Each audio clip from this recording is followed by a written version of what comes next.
প্রধানমন্ত্রী শেখ হাসিনা ওনার যে দুঃশাসন, আমার মনে হলো যে আমি কিছু লিখে মানুষের সামনে, জাতির সামনে উপস্থাপন করি। গণ অভ্যুত্থান চলছে চলাকালে সবাই কিন্তু দ্রুত জামাতকে তারা নিষিদ্ধ দল হিসেবে তকমা দিল যে সন্ত্রাস জঙ্গিবাদের দল জামাত, এবং নিবন্ধন সেটাকে বাতিল করলো।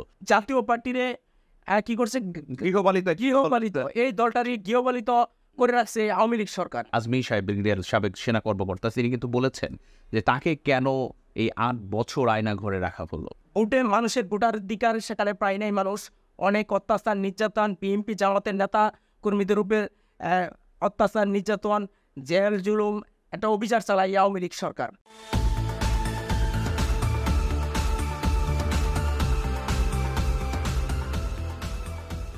সুপ্রিয় দর্শক, আসসালামু আলাইকুম। বরাবরের মতো আবারও ফিরে এলাম সমসাময়িক বিষয় নিয়ে মুভি বাংলা টেলিভিশনের বিশেষ আলোচনামূলক অনুষ্ঠান সাম্প্রতিক। সাথে আছি আমি আনিসুর রহমান সাব্বির, এবং আজ আমাদের স্টুডিওতে অতিথি হিসেবে উপস্থিত আছেন একজন লেখক ও কলামিস্ট বাদশাহ আব্দুল্লাহ। বাদশাহ আব্দুল্লাহ, আপনাকে অসংখ্য ধন্যবাদ আসবার জন্য। মুভি বাংলা টেলিভিশনে আমন্ত্রণ জানানোর জন্য ধন্যবাদ জানাচ্ছি। ধন্যবাদ আপনাকে। দর্শক, আজ মূলত যে বিষয়টি নিয়ে কথা বলবো সেটি হচ্ছে আওয়ামী সরকারের দুঃশাসনের প্রতিবাদী যারা, এই আওয়ামী সরকারের দুঃশাসনের প্রতিবাদী যারা, তাদের মধ্যে আপনি একজন অন্যতম। তো এই প্রতিবাদটা শুরু হয়েছিল, তো সেটি হচ্ছে আজ থেকে প্রায় অনেক বছর আগেই, অর্থাৎ প্রায় 17 বছরের একটা স্বৈর শাসন কিন্তু তৈরি হয়েছিল এদেশে। এবং 17 বছরের যখন তিনি আসলেন ক্ষমতায়, সাবেক প্রধানমন্ত্রী শেখ হাসিনা, যিনি স্বৈরাচারী একজন শাসক হিসেবে আজকে আখ্যায়িত বলে, ঠিক আসবার পরের থেকেই কিন্তু ওনার কাজকর্ম, চলনে বলনে সব কিছু কিন্তু প্রকাশ করেছিল যে উনি একজন স্বৈরাচারী শাসক। এবং তারই ঠিক ধারাবাহিকতাই কিন্তু আজকে বিগত বেশ কয়েক বছর যাবত এর প্রতিবাদ শুরু হয়েছিল। আপনারা যারা লেখক এবং কলামিস্ট, বিশেষ করে আপনি একজন তরুণ লেখক এবং কলামিস্ট, আপনি লিখেন বিভিন্ন জাতীয় পত্রিকাগুলোতে কন্টিনিউ, এবং সেখানে কিন্তু এই প্রতিবাদের ভাষাগুলো প্রকাশ করেছেন। আমি যদি আপনার কাছে একটু জানবার চেষ্টা করি, সেই প্রতিবাদের ভাষাটা যখন শুরুটা হলো, তখন আসলে আপনাদের লেখার যে কলম দিয়ে যে লিখলেন, তখন একজন কলম যোদ্ধা হিসেবে, তখন এই লেখার ক্ষেত্রে ভয়ভীতি কি আপনাদের কখনো ভর করে নাই? অবশ্যই করছে। এখন যখন লেখা শুরু করলাম, তখন বিভিন্ন জায়গা থেকে বিভিন্ন মানুষ আমাদেরকে বলতো যে কেন লেখার প্রয়োজন কি। জি, আমার মনে হলো দেশের যে দুঃশাসন, সাবেক যেই প্রধানমন্ত্রী শেখ হাসিনা ওনার যে দুঃশাসন, আমার মনে হলো যে আমি কিছু লিখে মানুষের সামনে, জাতির সামনে উপস্থাপন করি। জি, আপনি বলেছেন প্রায় 17 বছর যাবৎ এই স্বৈরাচার শেখ হাসিনার অত্যাচারে অতিষ্ঠ ছিল এই দেশের মানুষ। আমি যদি একটু স্মরণ করিয়ে দিই, যখন শেখ হাসিনা উনি প্রথম ক্ষমতায় আসলেন, উনি কিন্তু গণতান্ত্রিক প্রক্রিয়ায় আসলেন। তারপর যখন 2014 সালে একটা ইলেকশন হলো, ওই সময় রকিবউদ্দিন কমিশন, ওনার আওতায় এই নির্বাচন কমিশনার ছিলেন, ওনার আওতায় এই ইলেকশনটা হয়েছিল। তখন কিন্তু প্রায় 1.5 শতাধিক আসনে বিনা প্রতিযোগিতায় আওয়ামী লীগের এমপিরা সংসদ সদস্য নির্বাচিত হয়েছিলেন। এটা ছিল এই দেশের সবচেয়ে নিকৃষ্ট নিকৃষ্ট একটা অধ্যায়, কালো অধ্যায় বলতে পারি আর কি। এখানে বিরোধী মতের কোনো গুরুত্ব দেওয়া হয় নাই। বিভিন্ন রাজনৈতিক দল যেমন বিএনপি ওই নির্বাচনে অংশগ্রহণ করে নাই। জাতীয় পার্টিরে কি করছে? গৃহপালিত এই দলটারই গৃহপালিত করে রাখছে আওয়ামী লীগ সরকার। আমি জাতীয় পার্টিকে গৃহপালিত ওইভাবে বলবো না, কারণ একটা আমরা যদি দেখি আর কি, এই আওয়ামী লীগের কারণেই কিন্তু জাতীয় পার্টি কুক্ষিগত হয়েছিল। আওয়ামী লীগ জাতীয় পার্টিকে কুক্ষিত করে রাখছিল। তারপর 2018 সালের ইলেকশন যদি দেখি, সেখানে কিন্তু মোটামুটি বিভিন্ন রাজনৈতিক দল অংশগ্রহণ করেছে, সেখানে বিএনপিও কিন্তু অংশগ্রহণ করেছিল। ওইটা ছিল রাতের ভোটের ইলেকশন। ভোটে মানুষের ভোটাধিকার সেখানে প্রায় নাই মানুষ। অনেক অত্যাচার নির্যাতন, বিএনপি জামাতের নেতা কর্মীদের উপরে অত্যাচার নির্যাতন, জেল জুলুম, একটা অভিযান চালায় আওয়ামী লীগ সরকার। তারপর ওই নির্বাচনটাও কিন্তু গ্রহণযোগ্যতা পায় নাই। ওই নির্বাচনটা কিন্তু আওয়ামী লীগ প্রশাসনের মাধ্যমে নিজেদের করে নিয়েছিল। তখন কিন্তু সরকার গঠন করেছিল। জনগণ অনেক ক্ষোভ ছিল জনগণের মনে, তারা ভোট দিতে পারে নাই। রাতের ভোটের ইলেকশনে এই সরকার আসছিল, শেখ হাসিনা সরকার। তখন জনগণ কিন্তু তখন আওয়ামী লীগ সরকার যে শেখ হাসিনাকে কিন্তু প্রত্যাখ্যান করেছিল। যাই হোক, বিএনপি জামাত বিভিন্ন রাজনৈতিক দল তাদের সাথে ছিল মিত্র যারা, তারা বারবার শেখ হাসিনা সরকারের প্রতিবাদ জানিয়ে আসছিল রাজপথে থেকে, একবারে তুখুরভাবে ছিল তারা, কিন্তু তারপরও তারা সফল হয় নাই। 2024 সালের দ্বাদশ জাতীয় সংসদ নির্বাচন, এর আগেও আমি বেশ কয়েকটা কলাম লিখেছিলাম এই সরকারের বিভিন্ন অনিয়ম নিয়ে। দ্বাদশ সংসদের যে সুষ্ঠু নিরপেক্ষ হবে কিনা এরকম কলাম আমি অনেকগুলো লিখেছিলাম। আর আরেকটি বিতর্কিত নির্বাচনের আভাস তুলে এরকম কলামও লিখেছিলাম। এই যে আউয়াল কমিশন, এই আউয়াল কমিশনের আন্ডারে 2024 ইলেকশনটা হয়েছিল, এখানে সবচেয়ে বিতর্কিত ইলেকশন হয়েছিল। বিএনপি অংশগ্রহণ করে নাই, জাতীয় পার্টি অংশগ্রহণ করবি কি করবি না, এটা কিন্তু একেবারে সরকারের পক্ষ থেকে একেবারে কানও ধরে বলা চলে, কান ধরে একেবারে জাতীয় পার্টিকে নেওয়া হয়েছে। যদি জিএম কাদের অংশ না যায় তাহলে রোশন অংশকে দিয়ে ইলেকশন করে ফেলবে বলে এরকম আমরা কিছুদিন আগে শুনেছি জিএম কাদের বলেছে। জাতীয় পার্টি ছাড়া 2024 ইলেকশনে বড় কোনো বৃহৎ দল ছিল না তখন। এখানে আওয়ামী দুঃশাসনের কারণে বিরোধী যে রাজনৈতিক দলগুলো ছিল তারা কিন্তু স্বাধীনভাবে কোনো রাজনীতি এই দেশে করতে পারে ছিল না। আপনার কথা ধরে আমি একটু বলতে চাই যে আওয়ামী সরকারের শাসন ব্যবস্থার মধ্যে তাদের যে গণতান্ত্রিক যে পন্থায় নির্বাচন হবার কথা, সেখানে হচ্ছে বিরোধী দল, যেখানে জাতীয় পার্টিকে বিরোধী দলে আনা হয়েছে এবং বিরোধী দল একটা থাকার প্রয়োজন, সেখানে কিন্তু এই কারণে জাতীয় পার্টিকে জেস্ট রাখা শুধুমাত্র। এবং আপনি যেটা বলছিলেন যে আপনার সাথে কথা সূত্র ধরে বলতে চাই যে এই যে বিএনপি জামায়াত, এক পর্যায়ে তো জামাতকে তো নিষিদ্ধই করা হলো এবং তারা খুব তড়িঘড়ি করে কিন্তু 2024 এসে আমরা দেখলাম যে ছাত্র জনতার গণ অভ্যুত্থানে ঠিক আগ মুহূর্তেই, অর্থাৎ গণ অভ্যুত্থান চলছে চলাকালীন সময় কিন্তু দ্রুত জামাতকে তারা নিষিদ্ধ দল হিসেবে তকমা দিল যে সন্ত্রাস জঙ্গিবাদের দল জামাত, এবং নিবন্ধন সেটাকে বাতিল করলো। তো খুব তড়িঘড়ি করে করলো, কিন্তু এই যে তাদের ভিতরে একটা ভয় বা একটা যে জায়গাটা ছিল যে জামায়াতের কর্মকাণ্ড বিলুপ্তি করা, অর্থাৎ যারা মাথাচাড়া দিয়ে না উঠতে পারে। এবং আমরা দেখেছি যে আপনি আমার সাথে একমত হবেন কিনা আমি জানি না, যে যুদ্ধাপরাধীদের যে যুদ্ধাপরাধীর তকমা দিয়ে যে কি গণজাগরণ মঞ্চ শুরু করলো, তখন ডক্টর ইমরান এই সরকার কতে কাদের মোল্লা তুই রাজাকার যে এরকম একটা বিপ্লব তৈরি করলো, এবং এই বিপ্লবের ফলে কিন্তু সেখানে যুদ্ধ অপরাধী তকমা দিয়ে অনেককে কিন্তু ফাঁসির কাষ্ঠে ঝুলিয়ে দেওয়া হলো এবং আমরা দেখেছি। তো এইখানে এখন অনেকেই বলছেন কিন্তু সেই মেধা শূন্য করবার একটা প্রয়াস। এবং আমরা যদি দেখি যে গতকাল সেই আজমি সাহেব, ব্রিগেডিয়ার সাবেক সেনা কর্মকর্তা, তিনি কিন্তু বলেছেন যে তাকে কেন এই 8 বছর আয়নাঘরে রাখা হলো। তো এই আয়নাঘরে রাখা হলো তার একমাত্র পরিবারের কারণে, এবং তিনি ভারত বিদ্বেষী ছিলেন, তো যে কারণে কিন্তু তাকে আয়নাঘরে, এবং তাকে কিন্তু বলা হয়েছিল যে উনি দেশে রাজনীতি করবেন না, মিডিয়ার সামনে কোনো কথা বলতে পারবেন না, উনি দেশেও ব্যাক করবেন না, দেশের বাইরে গিয়ে স্ত্রী সন্তান নিয়ে যাতে ভালোভাবে বসবাস করেন, কিন্তু তিনি কিন্তু এটাকে প্রত্যাখ্যান করেছিলেন। তো যে কারণে কিন্তু তিনি আজকে আয়নাঘরে 8 বছর কারাবন্দী অবস্থায় ছিলেন। তো আপনার কাছে আমার স্পষ্ট জানতে চাওয়া যে আপনারা যখন কলম সৈনিক, আপনারা যখন লিখতে বসছেন, তো তখন এই যে ছাত্র জনতার গণ অভ্যুত্থান বা সরকার পতন হবে বা পতনের একটা আভাস আপনারা তো দিয়ে আসছেন বেশ আগে থেকেই, সেটি কত সময় আগে থেকে আপনি মূলত আপনার লেখার মাধ্যমে সেটি দিয়ে আসছিলেন, এই আভাস যে এরকম সরকার পরিবর্তন আসবে, খুব খারাপভাবেই হবে, সেটি কত সাল আগে থেকে? আমি প্রায় 2 বছর ধরে জি, একেবারেই খুব কঠোরভাবে লেখার চেষ্টা করছি যে এই সরকারের ভয়াবহ পরিণতি হতে পারে। যুগান্তর পত্রিকায় একটি কলাম লিখেছিলাম, রাজনীতির সংকট কি থেকেই যাবে, এই শিরোনামে একটা লেখা লিখেছিলাম।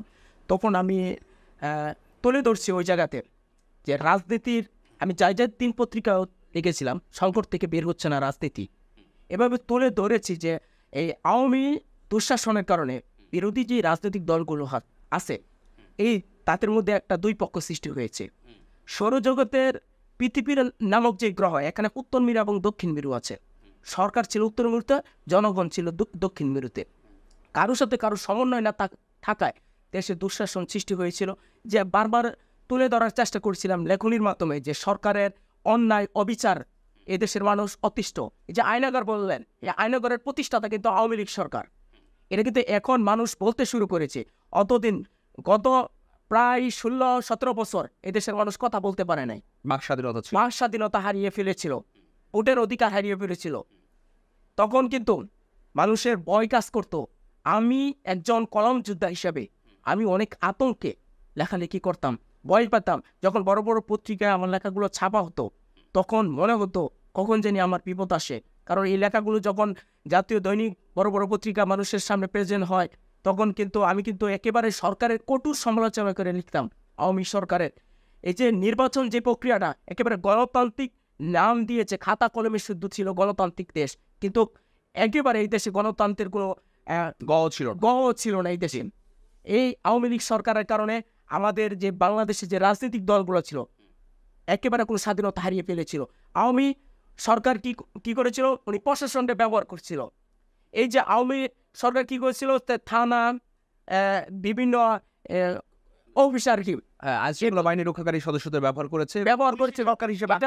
উনি এটা পুলিশি সরকার প্লাস উনি এগুলাকে আওয়ামী লীগের অফিস হিসেবে অ্যাকসেপ্ট করেছিলেন, যে থানা এই অফিসগুলো উনি কি করতেন, আওয়ামী লীগের অফিস হিসেবে মনে করতেন আর। এবং প্রত্যেকটা আমরা এই প্রশাসন ওনার কথাই শুনতো, ওনার কথাই শুনতেন। এবং প্রশাসনিক যে দায়িত্বে ছিলেন, বিশেষ করে থানার কথা যেহেতু আসলেন, একজন থানার যিনি একজন দায়িত্বপ্রাপ্ত কর্মকর্তা অর্থাৎ ভারপ্রাপ্ত কর্মকর্তা বলে আমরা যাকে জানি বা চিনি, তো তাকে দেখা গিয়েছে তিনি অর্থাৎ নিরপেক্ষতার কোনো প্রকার নও তার ভিতরে ছিল না, এবং দলীয় মনোভাব প্রত্যেকটা থানায়, অর্থাৎ সেখানে ডায়লগ জয় বাংলা জয় বঙ্গবন্ধু, সেখানে কেন আপনার রাজনৈতিক এই স্লোগানগুলো দেয়া হবে? তা আপনি কি রাজনৈতিক স্লোগান বা ওই থানাটা কি সবার না? আপনি তো নিরপেক্ষতার কোনো কিছু করলেন না, যে কারণেই কিন্তু জনগণের আজকে পুলিশের যে প্রতি যে একটা অনাস্থা বা পুলিশের এই যে থানা লুট পাট এবং পুলিশকে প্রতি যে ঘৃণা, সেটা কিন্তু একদিনে না, কিন্তু সেটা কিন্তু আজকে প্রায় 17 বছরে এই ধরনের দলীয় কর্মকাণ্ডের সাথে তারা ওতপ্রোতভাবে জড়িত ছিল। আমার মনে হয় যে দর্শক আজকে যারা দেখছেন বা পুলিশের যারা কর্মকর্তা আছেন বা সদস্য যারা আছেন, পুলিশ সদস্য, অবশ্যই আপনারা আজকে আপনার সাথে যোগ করে আমি বলতে চাই যে আপনারা অবশ্যই আপনাদের একটা দায়ভার থেকে আপনারা কেউ কখনো কোনো দলের হয়ে, কখনো কোনো ব্যক্তি আক্রোশ হয়ে সেটি কোনো এই ধরনের অ্যাক্টিভিটিস করা কখনোই অনুচিত, যেখানে মানুষকে হয়রানি করা, জুলুম করা, নির্যাতন করা। অবশ্যই নিরপেক্ষতার আলোকে থাকতে হবে, তবেই কিন্তু পুলিশের যে একটা জায়গা ছিল মানুষের অনাস্থা, সেই অনাস্থার জায়গাটা কিন্তু আস্থার জায়গায় পরিণত হতে পারে বলে আমি মনে করি। আপনিও কি আমার সাথে একমত কিনা? অবশ্যই একমত। এই যে আমরা দেখলাম স্বৈরাচার শেখ হাসিনা সরকার পতন হয়েছে, আমি পুলিশের মধ্যে যারা নিম্ন পর্যায়ে যারা আছেন, কনস্টেবল বা এসআই যারা আছে, আমি তাদেরকে সেরকম দোষারোপ করতেছি না। পুলিশের ঊর্ধ্বতন যারা কর্মকর্তা ছিল তাদের নির্দেশ পালন করতে গিয়ে কিন্তু তারা ছাত্র জনতার উপরে গুলি চালিয়েছে। আমি মনে করব নির্বিচারে গুলি চালিয়েছে। আমি মনে করব পুলিশের যারা ঊর্ধ্বতন কর্মকর্তা ছিল তাদেরকে বাংলাদেশের মাটিতে একেবারে কঠোরভাবে বিচার করা হোক, যাতে ভবিষ্যতে এই পুলিশ প্রশাসন কোনো সরকারের আন্ডারে কাজ করতে না পারে। জনগণের মানুষের যাতে প্রকৃত সেবা, জনগণের বন্ধু হিসেবে থাকে, জনগণের বন্ধু। এভাবে আমরা জানি কাগজে কলমে লেখা আছে জনগণের বন্ধু পুলিশ, কিন্তু আমরা দেখি না।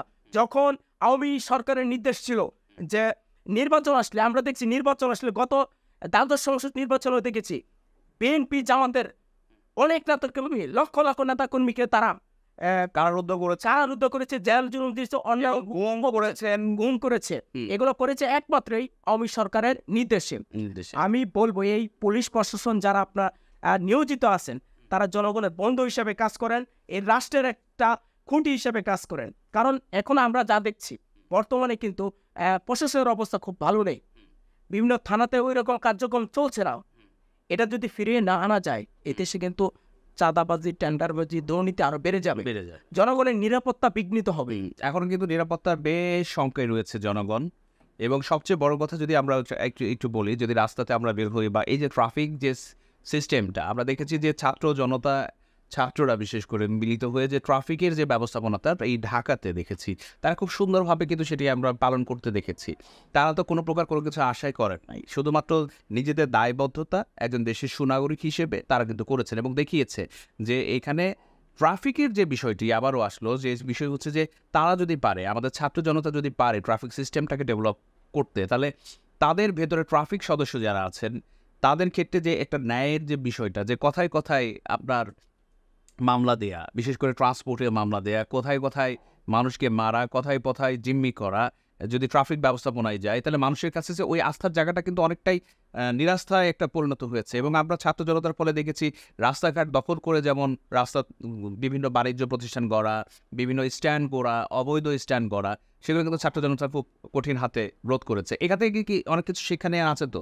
এবং আপনারা কি লিখেন তো এই বিষয়গুলো সবসময়? শিক্ষাই জাতির মেরুদণ্ড। জি, আমরা দেখি পুলিশ প্রশাসনে বা অন্যান্য প্রশাসনে বেশিরভাগ ক্ষেত্রে পুলিশ যেহেতু প্রস্তাবিত আর কি, এই শেখ হাসিনা সরকারের আমলে দেখা গেছে যদি কোনো সরকারি কর্মকর্তা চাকরি নিতে হয় বা পুলিশ প্রশাসনে চাকরি নিতে হয়, তাদের আইডেন্টিফাই করে আওয়ামী লীগ করে কিনা, ব্যাকগ্রাউন্ড কি আওয়ামী লীগ করে কিনা, জি, যদি করে তাদেরকে চাকরি দেওয়া হচ্ছে।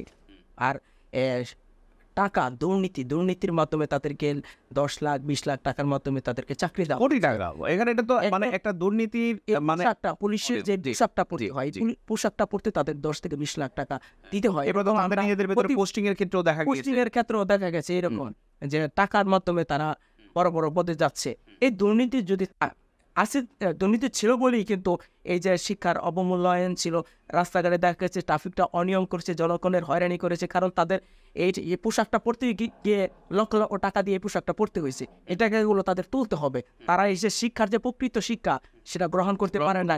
সরকারের লেজুর ভিত্তি প্রশাসন ছিল তখন, সরকারকে খুশি করতে হবে, সরকারকে খুশি করলে আপনি আরো বড় পদে যেতে পারবে, এরকম ছিল আর কি। আচ্ছা, এইবার আমি আপনাকে আরেকটা স্পেসিফিক প্রশ্ন করতে চাই যে হারুনের ভাতের হোটেল, অর্থাৎ ডিবি প্রধান যিনি ছিলেন হারুন, তার ভাতের হোটেল বলে যে উনি একটা মানে কি বলবো যে উনি একটা জোকারই বলাই চলে অনেকটা, হ্যাঁ জোকারির মতো করেছেন, সরকারের একজন জোকার, মানে সরকারকে খুশি করবার জন্য যে বিষয়টা, শুধুমাত্র সেটিও না, এই ডিবির হারুনের ভাতের হোটেলের দিক থেকে আপনি একজন কলামিস্ট হিসেবে কি মনে করছেন যে এটা কতখানি একটা রাষ্ট্রের জন্য মানে হেয় প্রতিপন্ন করার তার যে প্রক্রিয়া? পুলিশ প্রশাসনকে মানে বিতর্কিত করার জন্য যে সাবেক ডিবি প্রধান হারুন, উনি কিন্তু এই ভাতের হোটেল খুলেছিলেন। এটা কতটা বেহায়াপনা জাতির সামনে উপস্থাপন করতেন।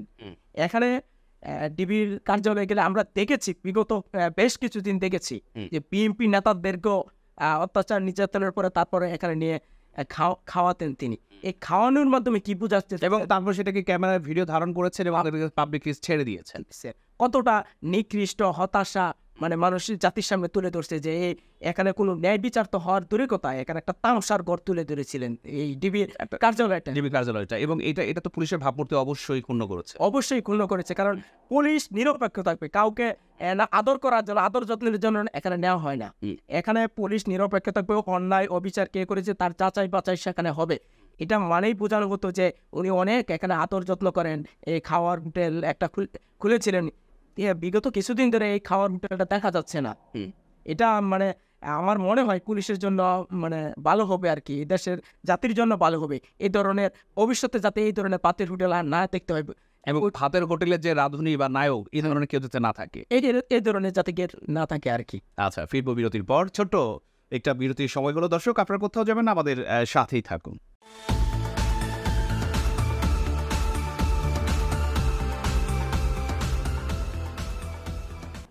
সুপ্রিয় দর্শক, ফিরে এলাম বিরতির পর। কথা হচ্ছিল আজকের অতিথি একজন লেখক ও কলামিস্ট বাদশা আবদুল্লাহর সাথে, এবং আজকের বিষয় আওয়ামী সরকারের দুঃশাসনের প্রতিবাদী যারা। বিরতির আগে কথা হচ্ছিল বাদশা আবদুল্লাহ, হারুনের ভাতের হোটেল। তো সেই হারুন সাহেব আদৌ কোথায় আছে এখন পর্যন্ত কিন্তু আমরা স্পষ্ট জানতে পারিনি। এই হারুন সাহেবকে ধরলে অনেক কিছুই কিন্তু খোঁজ মিলবে যে এই ডিবিতে আসলে কি হতো। ডিবিতেও তো আয়নাঘর ছিল, প্রত্যেকটা গভর্নমেন্টের সেক্টরগুলোতেই তো আয়নাঘর ছিল। আয়নাঘর নামক একটি গুমের স্থান যেখানে মানুষকে গুম করে রাখা হতো। তো আমার মনে হয় যে খুব দ্রুতই আইনশৃঙ্খলা রক্ষাকারী বাহিনীর সদস্য যারা আছেন তারা অবশ্যই যৌথ বাহিনী অভিযানের মাধ্যমে ডিবির হারুনের সেই ভাতের হোটেলের হারুন সাহেবকে ধরে জাতির সামনে উপস্থাপন করবেন এবং আমরা অনেক কিছুই জানতে পারবো। আপনার কাছে আরেকটা বিষয় আমরা একটু জানবার চেষ্টা করি, যেখানে কথা হচ্ছে যে গোয়েন্দা সংস্থার যে ডিজিএফআই গোয়েন্দা কার্যালয় যেখানে আছেন, তো সেখানে কিন্তু আমরা কালকে দেখেছি যিনি কথা বলেছিলেন সাবেক সেনা কর্মকর্তা আজমি সাহেব, তিনি বলেছিলেন যে সম্ভবত তাকে ডিজিএফআইয়ের কোনো একটা জায়গায় কিংবা রাখা হয়েছিল, অবরুদ্ধ করে রাখা হয়েছিল কচু খেতে। তো এই যে গোয়েন্দা সংস্থার কাজ হচ্ছে প্রকৃত অর্থে বিভিন্ন তথ্য উপাত্ত সংগ্রহ করে দেশের ভাবমূর্তি যাতে ঠিক থাকে এবং রাষ্ট্রের যাতে কোনো প্রকার ফ্রেড বা কোনো কিছু, এই সমস্ত কিছুই কিন্তু প্রক্রিয়ার মাধ্যমে সরকার প্রধান যিনি আছেন তার সাথে সমন্বয় করে দেশটাকে যাতে সুন্দরভাবে চলেন। কিন্তু কোনো গোয়েন্দাদেরকে উচিত যে এই ধরনের আয়নাঘর নামক কোনো কিছু সৃষ্টি করা, বা এটা মানুষের কতখানি স্বাধীনতাকে খর্ব করে বলেও আপনি মনে করেন একটা স্বাধীন রাষ্ট্রে?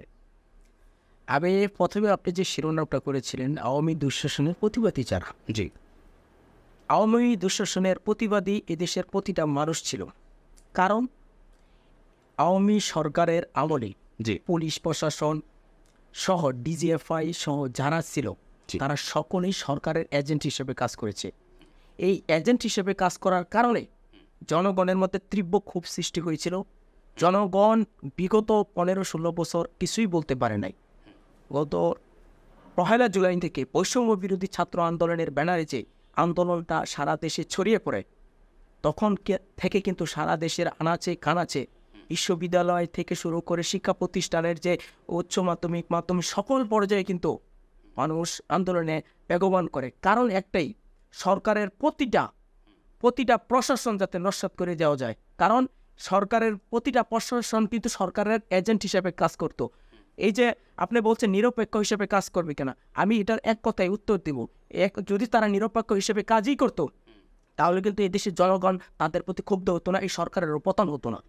সরকারের অনিয়ম প্রতিটা সেক্টরে ছিল। একেবারে আপনি বিভিন্ন মন্ত্রণালয়, সরকারের কথা, আইন মন্ত্রণালয়, বিচার বিভাগ যা আছে সকল কিছু কিন্তু সরকারের এজেন্ট হিসেবে কাজ করতো। এর সুপ্রিম কোর্ট যেখানে বিচার কার্য আমাদের আস্থা এবং সম্মানের জায়গায়, আস্থা এবং সম্মান দুটোটাই নস্যাৎ করে দিয়েছে আওয়ামী লীগ সরকার।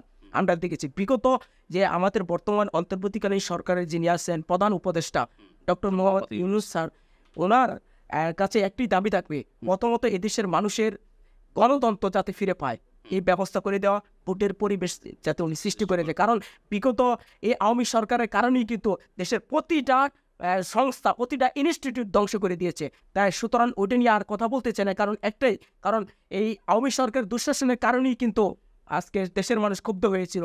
আমরা 5 আগস্ট দেখেছি এই সরকারের পতনের পরে মানুষ স্বাধীনভাবে মুক্তভাবে উৎফুল্ল উচ্ছ্বাস, বছর পরে মনে হয় যে ডানা মেলে উঠছে। ঢাকা শহরের আনাচে কানাচে সারা দেশে বিজয় মিছিল তারা বের করেছিল। তারা গাড়িতে উঠে বিজয় মিছিল করেছিল, তারা গণভবনে ঢুকে পড়েছিল। মানে তার এতটা মানে আবেগপ্লুত হয়ে গিয়েছিল। তা ভবিষ্যতে যাতে দেশের অবস্থা আরো ভালো হয়, গণতন্ত্রটা আগে ফিরিয়ে আনতে হবে, জনগণের নিরাপত্তা নিশ্চিত করতে হবে, মানবাধিকার যাতে ফিরে পাওয়া যায় সেই ব্যবস্থা বর্তমান যিনি অন্তর্বর্তীকালীন সরকার আছে তার ব্যবস্থা করে দেওয়া উচিত। কারণ দীর্ঘদিনের যে মানুষের একটা ক্ষোভ ছিল, এটার বহিঃপ্রকাশ আমরা দেখেছি 5 আগস্ট মানুষ কত স্বাধীনভাবে উচ্ছ্বাস করেছে। ভবিষ্যতে যাতে সুন্দর একটা সরকার হয় এটাই জনগণ প্রত্যাশা করে। আচ্ছা, এই যে দুঃশাসন, আওয়ামী সরকারের দুঃশাসন, প্রতিটা সেক্টরে তো তাদের দুঃশাসন লুকায়িত ছিল, এবং এই দুঃশাসনের প্রতিবাদের যে বিষয় আপনার কলমযোদ্ধা লিখেছেন, যারা বলেছেন রাতের আধারের অন্ধকারে গুম হয়ে গিয়েছেন, সাধারণ মানুষ ওই ভয়ে চুপ থেকেছেন, মৌনসম্মতি প্রদর্শন করেছেন, বলবার মতো সাহস ছিল না। তো আবারও আপনার কাছে জানতে চাই, আপনার ক্ষেত্রে কি এ ধরনের কোনো কিছু দুঃশাসনের আপনি থ্রেট পেয়েছেন বা লাঞ্ছিত হয়েছেন বা নির্যাতনের শিকার হয়েছেন? আমি যখন লেখালেখি করি আর কি, সরকারের বিরুদ্ধে প্রতিনিয়ত লেখালেখি করার চেষ্টা করেছি। এবার যখন বৈষম্য বিরোধী ছাত্র আন্দোলনের ব্যানারে কোটা সংস্থার আন্দোলন শুরু হয়, তার বেশ কিছুদিন আগে 13 জুন, চলতি বছরের 13 জুন আমি একটা কলাম লিখেছিলাম কোটা নিয়ে দুশ্চিন্তায় সাধারণ শিক্ষার্থীরা। কোথায় লিখেছিলেন এটা? বাংলাদেশের খবর পত্রিকায়।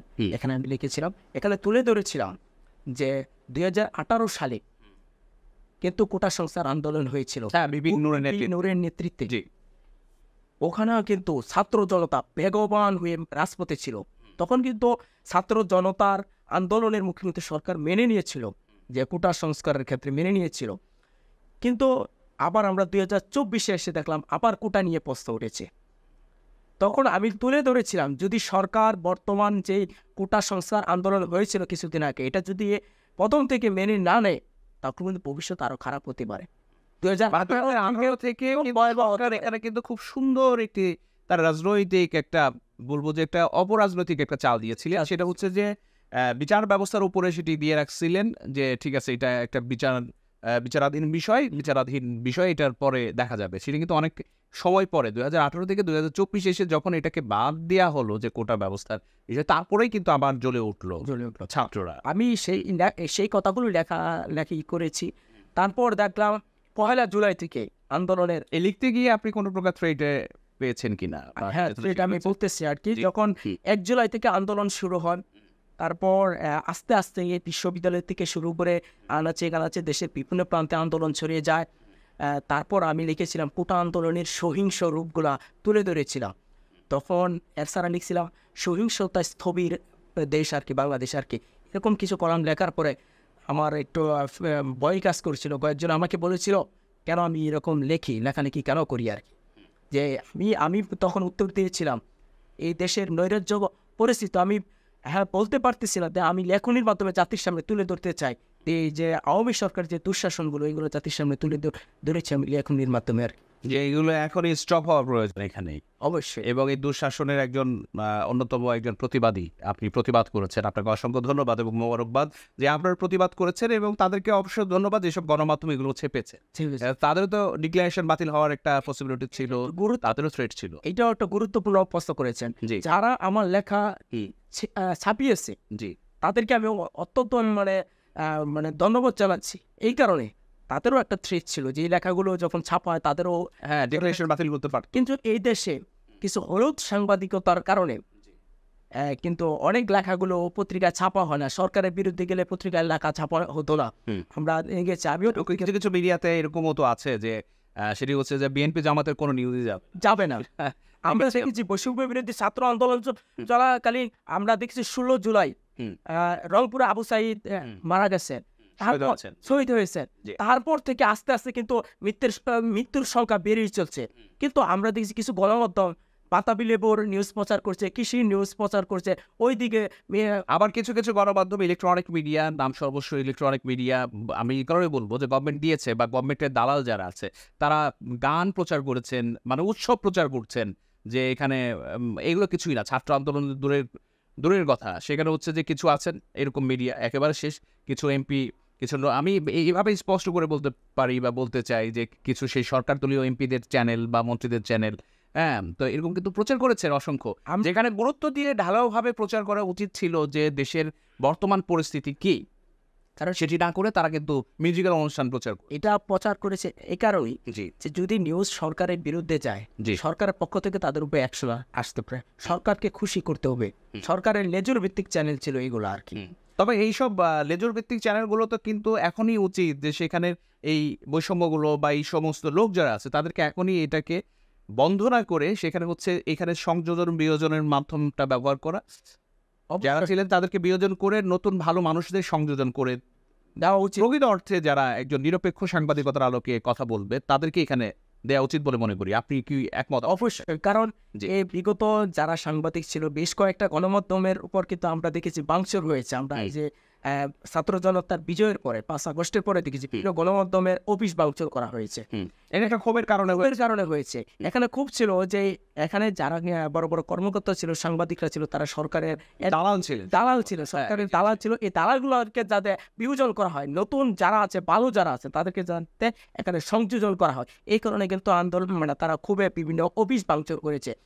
আমি গণমাধ্যমে কিন্তু আছে, আমি আমার জায়গা থেকে বলবো এই হলুদ সাংবাদিক যারা আছে তাদেরকে পরিহার করে বাংলাদেশের এই অন্তর্বর্তীকালীন সরকারের উচিত নতুন সংযোজনী করে দেওয়া, যাতে এই দেশের সাংবাদিকতা করতে গেলে কোনো দলের এজেন্ট হওয়া যাবে না।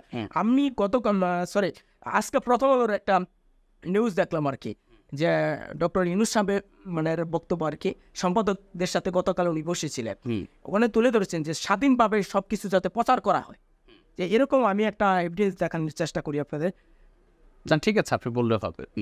এভিডেন্স প্রথম আলোর একটা এভিডেন্স আর কি, ভুল ধরিয়ে দিতে গণমাধ্যমকে সোচ্চার থাকার আহ্বান। ভুল ধরিয়ে দিতে, এটা ডক্টর ইউনূস সাহেব কিন্তু বলেছেন যে ভুল ধরিয়ে দেবার, তাহলে ওনার সাহস বা কেমন আছে? এই দেশটাকে সংস্কার করতে চায়, গণমাধ্যম হচ্ছে রাষ্ট্রের চতুর্থ স্তম্ভ। এই গণমাধ্যম যদি সরকারের ভুল ধরিয়ে দেয়, সরকার আরো সংশোধনের সুযোগ পাবে। আমরা দেখেছি বিগত প্রায় 15-16 বছর গণভবনে কিন্তু দেশের যেহেতু বৃহৎ পত্রিকা যেগুলো আছে এগুলো বিভিন্ন মিডিয়া কিন্তু সুযোগ পায় না। যেমন আমি যদি বলি আর কি, প্রথম আলো এবং ডেইলি স্টারের কোনো সাংবাদিক কিন্তু ওই জায়গায় যাওয়ার অনুমতি ছিল না, কারণ প্রথম আলো ডেইলি স্টার এদেশের আস্থার জায়গা আর কি, মানুষের আস্থার জায়গা। এই পত্রিকাগুলো যখন আমার মনে হয় যদি যেত, ওই সাংবাদিকগুলো যদি এখানে চাইতেন, তাহলে আমার মনে হয় সরকারের যে আওয়ামী সরকারের যে ভুলগুলো ছিল ওইগুলো সংশোধন করে দেওয়ার সুযোগ ছিল। কারণ প্রথম আলো ডেইলি স্টার সরকারের দালালি কখনো করে নাই, এগুলো নিরপেক্ষ সংবাদ এদেশের মানুষের আস্থার প্রতীক হিসেবে ইতিমধ্যে স্বাক্ষর রেখেছে। তা আমরা দেখেছি এই সাংবাদিকগুলোকে ওই গণভবনে প্রবেশ করতে দেয় যারা কি প্রথম আলো বা আছে। হ্যাঁ, এখানে অনেকেই আছে যারা কিন্তু এই বৈষম্যের শিকার হয়েছেন এবং তাদেরকে যেতে দেওয়া হয়েছে যারা কিন্তু গভর্নমেন্টের খুব পোস্টেড, যেমন এখনো কিছু নাম সর্বস্ব কিছু সাংবাদিক, নাম সর্বস্ব নাম করা খুব সাংবাদিক যারা আছেন, হ্যাঁ, খুব বড় বড়, হ্যাঁ, আমরা সংযোজন করি। সরকারের পতনের পর আমরা দেখেছি কিছু সাংবাদিককে গ্রেফতার করা হয়েছে, কেউ পালিয়ে যেতে চেয়েছিলেন, আমরা দেখেছি পালিয়ে যেতে গিয়ে ওনাকে ফিরিয়ে দেওয়া হয়েছে। কারণ কেন পালিয়ে যেতে হবে? জি জি, কেন আপনি কি এমন করেছেন যে আপনাকে পালিয়ে যেতে হবে? এই তাদের অপরাধ ছিল, সরকারের দালালি করেছিল, নিরপেক্ষ সংবাদ প্রচার করে নাই। মিডিয়া মানে পত্রিকা মানে ইলেকট্রনিক প্রিন্ট মিডিয়া মানে সকল কিছু আমরা যা বলি কেন, মিডিয়া সাংবাদিকতা মানে কি নিরপেক্ষতার জায়গা থেকে দেশের মানুষের কল্যাণে কাজ করবে। কিন্তু আমরা দেখেছি কিছু হলুদ সাংবাদিক এদেশের মানুষের জনগণের কথা না বলে সরকারের দালালি করতো।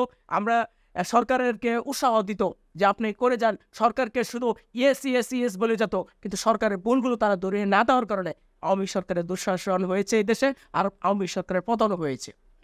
ভবিষ্যতে যাতে বাংলাদেশে যারা সাংবাদিকতা করবে তাদের অবশ্যই জনগণের কল্যাণে সাংবাদিকতা করতে হবে। এবং এখনও যারা সেই সাংবাদিকরা অর্থাৎ পাচারা সাংবাদিক ছিলেন আওয়ামী সরকার এবং পোস্টেড ছিলেন, তারা যাতে কোনোভাবেও যাতে খোলস পাল্টিয়ে এখন আবার না ঢুকতে পারে, কারণে সবাইকে সচেতন থাকতে হবে। এবং মনে রাখতে হবে যারা এই সাংবাদিকতা নিরপেক্ষতার জায়গা থেকে না করে তাদেরকে সরকারের পক্ষ থেকে ব্যবস্থা যাতে না হয়, মিডিয়ার প্রতি যাতে ব্যবস্থা নেওয়া হয়। কারণ জনগণের কল্যাণে যদি সংবাদ প্রচার না করা হয়, সরকারের যেমন আমাদের ডক্টর ইউনূস স্যার যখন বলেছেন যে স্বাধীনভাবে সংবাদ আপনারা ছাপবেন, যেখানে ভুল হয় ধরিয়ে দিবেন, কত বড় মাপের কথা উনি বলেছেন। অনেক এই দেশের স্বচ্ছতা করবার জন্য কিন্তু তিনি বলেছেন, স্বচ্ছতা নিশ্চিত করবার জন্য এই দেশের জনগণের কল্যাণে যাতে উনি নিয়োজিত থাকতে পারেন, এই কারণে কথাগুলো বলেছেন। ইতিমধ্যে উনি আস্থার প্রতীক হিসেবেও এদেশের মানুষের কাছে ফিরে এসেছেন। এদেশের মানুষ ওনাকে প্রধান উপদেষ্টা বানিয়েছে এবং সেই আস্থাটা অবিচল থাকবে আমি বিশ্বাস করি। কারণ আমাদের ডক্টর মোহাম্মদ ইউনূসের প্রতি এদেশের মানুষের একটা ভালোবাসা সৃষ্টি হয়ে গেছে ইতিমধ্যে। উনি একেবারে উঁচু মানের একজন ব্যক্তি, নোবেল জয়ী, পৃথিবী বিখ্যাত। আমরা যদি তাকে শুধু নোবেল জয়ী পৃথিবী, এটা তো আমাদের জন্য একটা গর্বের বিষয়। এবং তিনি যে নোবেল জয়ী হয়েছেন এবং তিনি কিসে হয়েছেন, এটাও তো অনেক বড় একটা বিষয় যে উনি কত বড় মাপের একজন মানুষ, এবং হ্যাঁ, একজন অর্থনীতিবিদ ছিলেন, শান্তিতে নোবেল পেয়েছেন।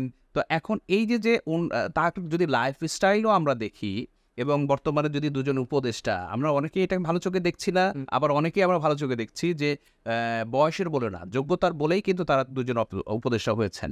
আমরা যদি খুব কাছ থেকে বলি বা খুব দেখে শুনে যদি বলি, আমরা ডক্টর মোহাম্মদ ইউনূস, তার চাল চলন, পোশাক, আমরা দেখেন যে তিনি কিন্তু প্রায় এক পোশাকেই থাকে বেশিরভাগ, খুব সিম্পল লাইফ লিভ করেন। আমাদের নাহিদ যিনি উপদেষ্টা আছেন, এরপরে আমরা যদি দেখি যে তাদের লাইফস্টাইলটা কেমন, তারা তো একটা উপদেষ্টা হয়েছেন, এখন তারা একটা সরকারে আছেন, গুরুত্বপূর্ণ দায়িত্বে আছেন এবং কয়েকটা মন্ত্রণালয়ের দায়িত্বেও আছেন। তো চাইলে পরে তো তারা তাদের পোশাক আশাক পরিবর্তন করতে পারে, কিন্তু না, দেখি যেরকম ছিল কিন্তু সেরকমই আছে। তাদের প্রধান লক্ষ্য হচ্ছে যে আগে আমার রাষ্ট্র মেরামত করতে হবে, আমার দেশকে বাঁচাতে হবে, আমার নিজে কি হবে সেটা না। তারা কিন্তু দেখিয়েছেন এই আদর্শের জায়গাটা, আমার মনে হয় তাদের কথাবার্তা, চাল চলন বা ভাবসাব, যেটাই আমরা বলি না কেন, তারা কিন্তু খুব সিম্পল করছেন।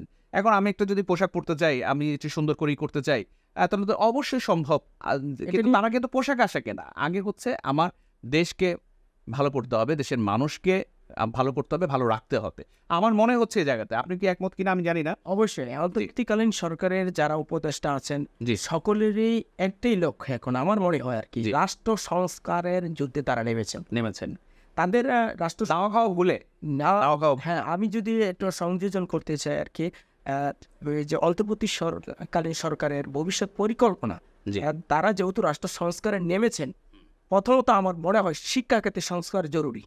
আচ্ছা, বিগত দেখেছি আমরা যে শিক্ষা ব্যবস্থার কি দুরবস্থা, অভিভাবক, বিভিন্ন শিক্ষক, তারা কিন্তু অনেকবার প্রতিবাদ করেছে এই শিক্ষা ব্যবস্থা নিয়ে, কিন্তু কানে শুনে নাই যে সরকার, চোখে না দেখার মতো রয়েছে যে সরকার, সেই সরকারকে অমূলক পরিবর্তন নিয়ে আসতে হবে শিক্ষা ব্যবস্থা।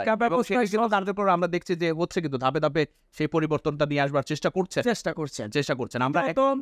দ্বিতীয়ত মানবাধিকার ফিরিয়ে আনতে হবে, এই দেশের মানুষের যাতে আস্থা এবং বিশ্বাস থাকে।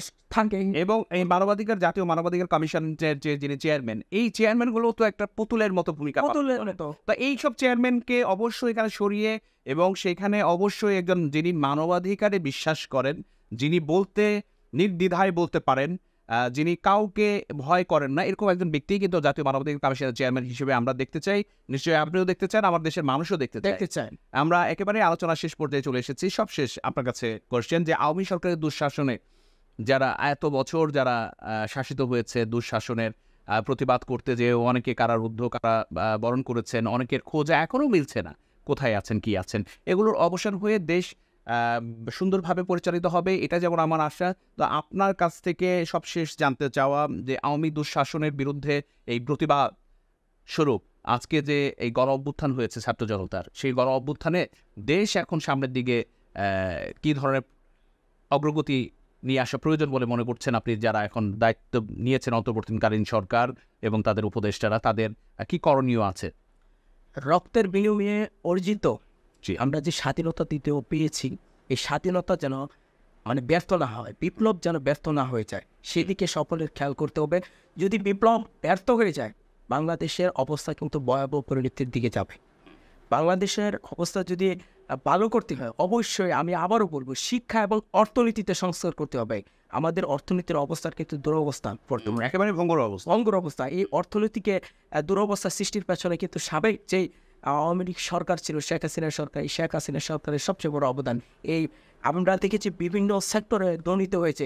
ঢাকা ওয়াসা, সেখানে নজিরবিহীন দুর্নীতি হয়েছে। এবং একজন এমনি তাসিম সাহেব, উনি যেভাবে রয়েছিলেন, ওনাকে কেউ কিন্তু নামাতে পারেন নাই। এইবারই ক্ষমতার জুড়ে ছিলেন। আবার যদি আমরা দেখি চট্টগ্রাম ওয়াসায় কিন্তু ফজলুল্লাহ, উনি সেখানের চেয়ারম্যান ছিলেন, উনিও কিন্তু একেবারে দুর্নীতিতে বনকাস হয়ে গিয়েছিলেন। ওনাকেও কিন্তু ক্ষমতার জুড়ে থাকার কারণে কেউ সরাতে পারে। তাহলে কথা হচ্ছে যে একটাই, যে দুর্নীতি, যেখানে দুঃশাসন, সবকিছুই এখন বন্ধ হওয়া উচিত।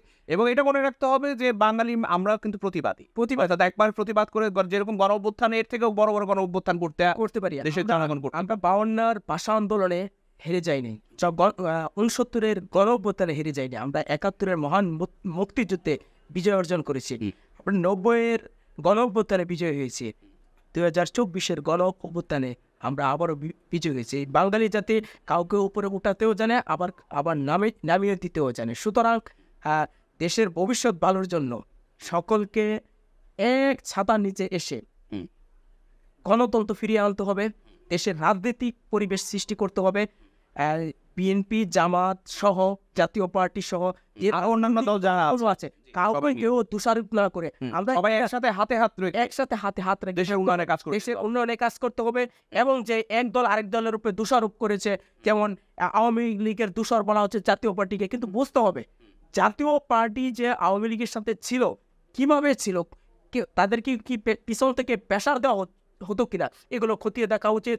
আমরা দেখেছি নির্বাচন এলেই জাতীয় পার্টি নিয়ে একটা হোলসুল কাণ্ড সৃষ্টি হয়ে যায়, গণমাধ্যম আরো এটা নিয়ে আরো বড় আকার বাড়িয়ে নিউজ করে। কখনো কেউ দেখেছে? আমি দেখেছি খালি নিউজ করে দেবর বাবির দঙ্গে জাতীয় পার্টি ভেঙে গেল, জাতীয় পার্টিতে আবারও বাংলার সৃষ্টি, এরকম নিউজ করে। কখনো কোনো গণমাধ্যম দেখি নাই যে পিছন থেকে নিউজ করা উচিত ছিল যে জাতীয় পার্টি বাংলার পিছনে কি সরকার জড়িত ছিল কিনা, আওয়ামী লীগ সরকার জড়িত ছিল কিনা, এরকম নিউজ কিন্তু দেখি নাই। জাতীয় পার্টিকে প্রশ্নবিদ্ধ করছে দেশের মানুষের সামনে, আমি প্রতিপন্ন করেছে। আমি মনে করবো বর্তমান যে রাজনৈতিক দলগুলো আছে, কেউ কাউকে যাতে হেয় প্রতিপন্ন না করেন, বিএনপি, জামাত আর জাতীয় পার্টি সহ যারা আছে, তাদের কেউ যাতে হেয় প্রতিপন্ন না করে, দোষারোপ না করে, সকলে এক ছাতার নিচে এসে রাজনৈতিক পরিবেশ দেশের সৃষ্টি করে দেশকে ভবিষ্যতে এগিয়ে নেওয়া হোক। আমরাও চাই যে দেশ আরো ভালোভাবে চলুক, এবং সবাইকে একসাথে মিলে হাতে হাত রেখে একই ছাতার নিচে থেকে সবাই দেশের উন্নয়নে, নট অনলি নিজের উন্নয়ন, দলের উন্নয়ন, সাধারণ মানুষের ভোটের অধিকার, ভাতের অধিকার রক্ষা করে দেশ যাতে সামনের দিকে পরিচালিত হয়, এমনটাই প্রত্যাশা নিশ্চয়ই আপনার আমার সকলেরই। আপনাকে অসংখ্য ধন্যবাদ মূল্যবান সময় দেওয়ার জন্য। আপনাকে ধন্যবাদ আমাকে আপনাদের টেলিভিশনে আমন্ত্রণ জানানোর জন্য। দর্শক, আজ এ পর্যন্তই। দেখা হবে আগামী পর্বে নতুন কোনো অতিথিকে সাথে নিয়ে। সে পর্যন্ত ভালো থাকুন, সুস্থ থাকুন এবং অবশ্যই মুভি বাংলা টেলিভিশনের সাথেই থাকুন।